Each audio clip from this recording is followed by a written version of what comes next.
Hey, slots enthusiast. Did Florida's commercial casinos cheat you after the pandemic? You betcha. But perhaps more importantly, have they stopped? That's coming up.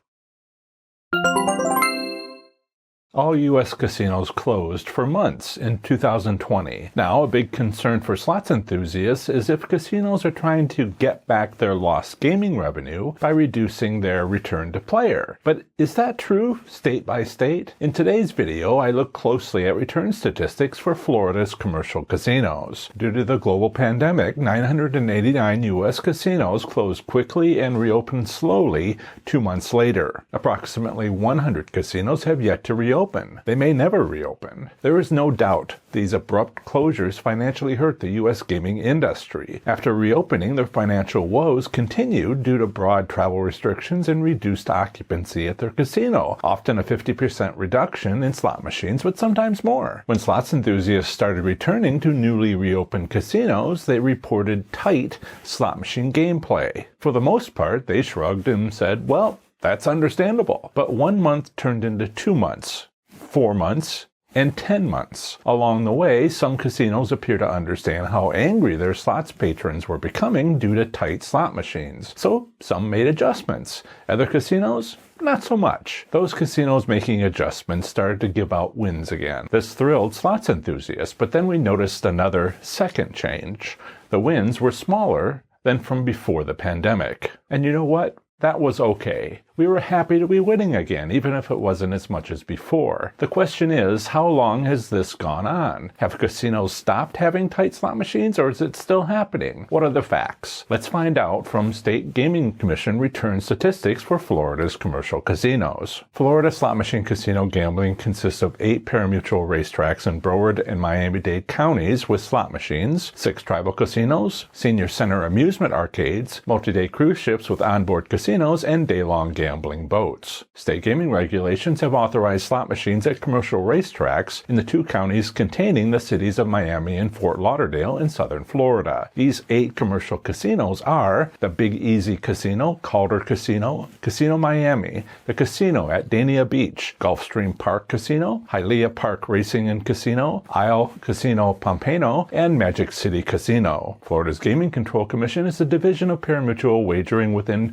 Florida's Department of Business and Professional Regulation, DBPR. Its gaming regulations state these 8 casinos have a minimum theoretical payout of 85%. Monthly return statistics by casino are publicly available on their Florida government website. No such theoretical payout limit or return statistics exist for Florida's tribal casinos. Return to player usually refers to a theoretical payout limit located in state gaming regulations. Sometimes it refers to state return statistics. Florida's minimum theoretical payout limit of 85% means each slot machine must be set to an 85% payout or higher. Without a maximum limit, payouts in any number of slot machines can be set above 100% if a casino so desires for good business reasons. Return statistics are what happens when machines are played. As an accounting record of slot machine gameplay for tax reasons and more, there's nothing theoretical about them. In Florida, 8 casinos report their actual returns to the state each month, who then makes them publicly available online. Florida has been doing this monthly since 2007. One useful return statistic is the player win percentage. When the monthly casino credits out,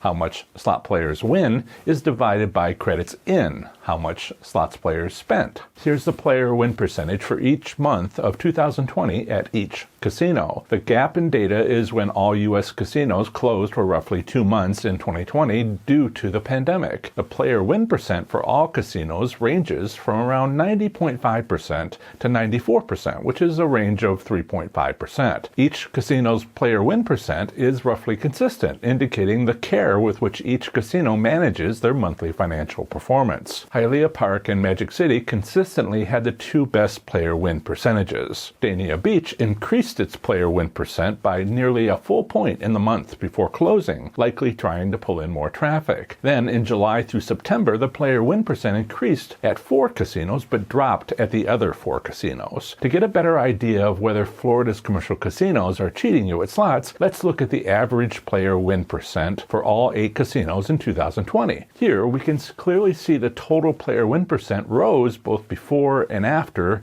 casinos closed, but then the player win percent dropped by around 1% for 2 consecutive months in the summer of 2020, winning casinos back nearly $4.8 million. By the end of 2020, player win percent returned to a consistent level near or better than pre-pandemic returns in early 2020. As we suspected, these casinos did lower the odds of winning to increase their income, but they've long since stopped doing so, and RTP has gone back to normal or slightly better. But is that all they did? Perhaps they found another way? What about promotional dollars, the free stuff typically given to slots players? This typical multi-million-dollar return statistic is also available from the State Gaming Commission. Promotional dollars come from many sources, including car giveaways, complimentary gifts, slots tournaments, and more. If you're feeling like the casino slots are tight, maybe it's the lack of gifts? Or do promotional dollars include highly visible slot machines deliberately set to win as encouragement to other players? Whatever the source of these millions, let's look for significant changes in monthly promotional dollars in 2020 by comparing them to its corresponding month in 2019. What do we see? Of course, no promotional dollars were spent during the 2 months of closed casinos. Calder spent a lot more promotional dollars prior to the pandemic than any other casino. The drop in promotional dollars in April 2020 is likely due to hastily canceled promotional events. 4 casinos spent very little in promotional dollars during July and August 2020. Hialeah Park and Magic City appear to have returned to close to early 2019 amounts, but changes have occurred with the other casinos. Given each casino's different size budgets for promotions, let's compare percentage change. Here, the 100% line indicates no change that month when compared to the same month in 2019. You can see that 4 casinos dropped their promotional dollars to 5% or less, not spending just over $10 million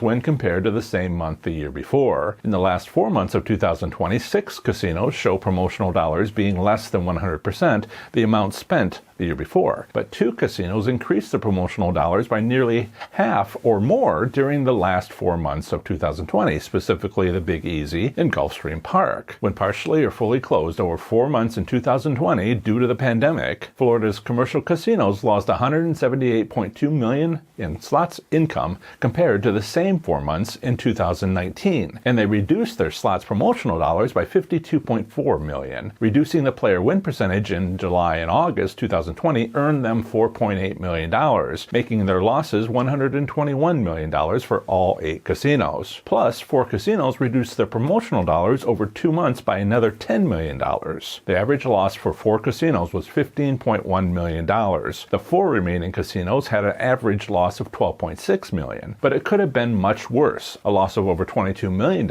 each, without the steps we see they took by reducing return to player and promotional dollars. Now, maybe you want to know, what are some good money management tips for slots enthusiasts? In this playlist right here, I explain a bunch of practical tips. So if it is important to you to protect your cash bankroll in the casino environment, you can click the playlist you see on your screen right now and go into a lot more detail about how to make that happen. So click those videos and I'll see you over in the next one.